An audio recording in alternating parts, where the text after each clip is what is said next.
There it is, a bigger threat than Al-Qaeda. Birds flying into airplane engines, propellers, causing crashes, and flying into cars, windshields. You can look at the Scientific American article written a few years ago.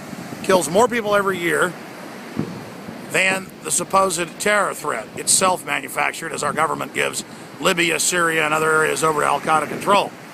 Proxy wars, Western-backed Al-Qaeda now admittedly attacking Iran and invading from 3 sides into Syria. Again, I'm told, give my rights up, but Al-Qaeda's going to get me. Now, not only are birds more dangerous than the supposed terror threat that's given the government the power and the excuse to engage in a giant power grab, what about this, right here on the beach? I mean, government says they've got to protect me even from a 1,000,000-to-1 threat. Okay, well, here's a Portuguese man of war. These, in some cases, kill people every year and cause serious problems. Usually they just start stinging people and they panic and drown. But there it is. I mean, where's TSA? I'm able to walk out here on the beach in Florida, and I mean, I might be a criminal. I might be a terrorist, according to them. I mean, how am I allowed to even be around masses of people in their beach houses and hotels?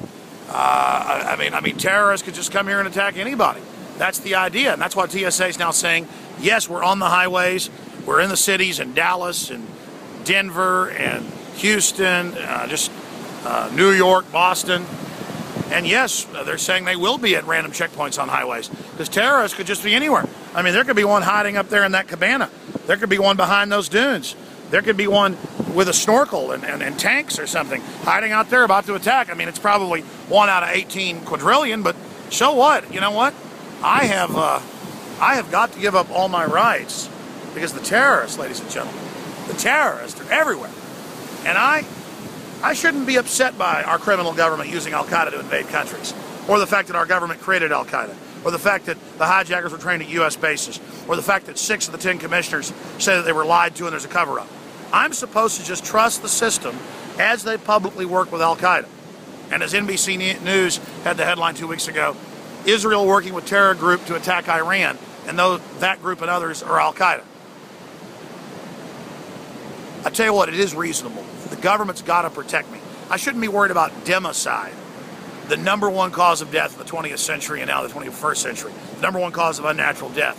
So after heart attacks and cancer, it's #1 cause. It's government. But you ever hear about democide? Anybody ever tell you about it? That that's the big threat? Our founding fathers said government was the big threat and keep it small and don't trust it. And of course, they're called extremists now by FEMA. They tried to actually protect us from something that's more dangerous than anything else on this planet. All the cobras, all the sharks, all the Portuguese man of wars, all the terrorists, all the stuff that they irrationally teach us to be afraid of, and say that they've got to protect us as they take our rights and basic liberties that were designed and set up to protect us from them. As George Washington said, government is like fire, a dangerous servant and a fearful master. But you know, that's George Washington. What does he know?